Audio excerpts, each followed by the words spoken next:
INC Indian national Congress Mamata Banerjee বা অভিষেক ব্যানার্জিকে all India Trinamool কংগ্রেসকে মার্চ করানো বা তাদেরকে দলে টানার ব্যাপারে যে প্রস্তাবের কথা মিডিয়া প্রচার করছে আমার খুব একটা যুক্তিসঙ্গত লাগছে না। তার কারণ দেখুন, এই মুহূর্তে তৃণমূল কংগ্রেসের যদি বিদ্রোহী ব্লককে বাদ দেওয়া হয় তাহলে লোকসভাতে পড়ে থাকছে ওই 7-8 জন বা 4-5 জনের বেশি তো খুঁজে পাওয়া যাচ্ছে না, বাকিরা এখনও চুপচাপ, মানে 4 জন মতন দেখা যাচ্ছে যারা ডেডিকেটেডলি মমতা ব্যানার্জির সঙ্গে আছেন। আর বিধায়কদের মধ্যে সম্ভবত যেটাও শোনা যাচ্ছে 65 অবধি হয়ে গেছে, তার মানে আর 15 জন, তার মানে 15 জন বিধায়ক আর 4 জন সাংসদ, এরম একটা দলকে কংগ্রেসের নিয়ে খুব একটা লাভ হবে না, কারণ কংগ্রেসের নিজেরই এখন অবস্থা খুব একটা ভালো না। একমাত্র তারা নিতে পারে তৃণমূল কংগ্রেসকে বা মমতা ব্যানার্জিকে এই ভেবে যে মমতা ব্যানার্জি আর যাই হোক নাম্বার গেমে হয়তো এই মুহূর্তে পিছিয়ে গেছেন, কিন্তু ওনার পুরনো ইতিহাস ওনার এখনও কিন্তু প্রচুর ফলোয়ার রেখে দিয়েছে।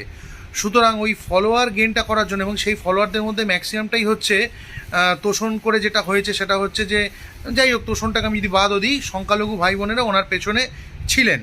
কিন্তু এবারের যে বিধানসভা ভোট হলো সেখানে দেখা গেল সংখ্যালঘু ভাই বোনরাও কিন্তু ওনাকে খুব একটা বিশ্বাস করছে না। এখন কংগ্রেস যদি ভেবে থাকেন যে সংখ্যালঘু ভাই বোনরা পুরোপুরি এখন ওনার পেছনে আছে, ভেবে ওই সংখ্যালঘু ভোটটা, যেটা ওনাদেরও ভোট ব্যাংক বলে ওনারা মনে করেন, এইটার জন্য যদি মমতা ব্যানার্জিকে আবার তাদের নিজেদের দলের মধ্যে নেন, সেটা তাদের একান্ত ব্যক্তিগত ব্যাপার। তবে এটা ঠিক, রাজ্যে যারা কংগ্রেস করেন মনের দিক থেকে তারা কিন্তু মমতা ব্যানার্জি এবং অভিষেক ব্যানার্জি কিন্তু জঞ্জাল বলেই মনে করছে, বা তাদেরকে কিন্তু দলে আসুক তারা চায় না। এখন সর্বভারতীয় দল, এটা বিজেপি হোক আর কংগ্রেস হোক, এনাদের ক্ষেত্রে সর্বভারতীয় যেহেতু দল, এই লোকাল মানে যে সংগঠনটা, সেটা আঞ্চলিক সংগঠনের মনোভাব নিয়ে বসে থাকলে এটা চলে না, কারণ সেন্ট্রাল গভর্নমেন্টের ওটা ব্রেন আর এটা হচ্ছে বডি পার্টের মতন আর কি। তো ব্রেনের সাথে বডি পার্টের কানেকশান পুরো থাকতে হয়, এবং ব্রেন যেটা ঠিক করবে সেই হিসেবেই কাজ হয়।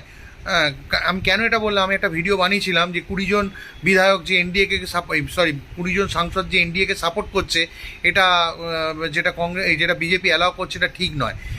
সেটা যেমন ঠিক, সেটা হচ্ছে একটা সাধারণ মানুষের কনসেপ্ট দিয়ে ভাবতে গেলে সেটাই ঠিক, কারণ তারা তৃণমূলের চোরদেরকে সরাবার জন্যই বিজেপিকে ভোট দিয়েছিল, কিন্তু সেটা একটা ধাক্কা খাচ্ছিল। কিন্তু যদি সর্বভারতীয় ক্ষেত্রে দেখতে পাওয়া যায় একটা সর্বভারতীয় দলের আসপেক্টটা, তাহলে কিন্তু ব্যাপারটা খুব একটা উড়িয়ে দেওয়ার মতন বিষয় হচ্ছে না। ঠিক সেম কংগ্রেসও তাই করতে চাইতে পারে, সময় বলবে অ্যাকচুয়ালি কী ঘটছে।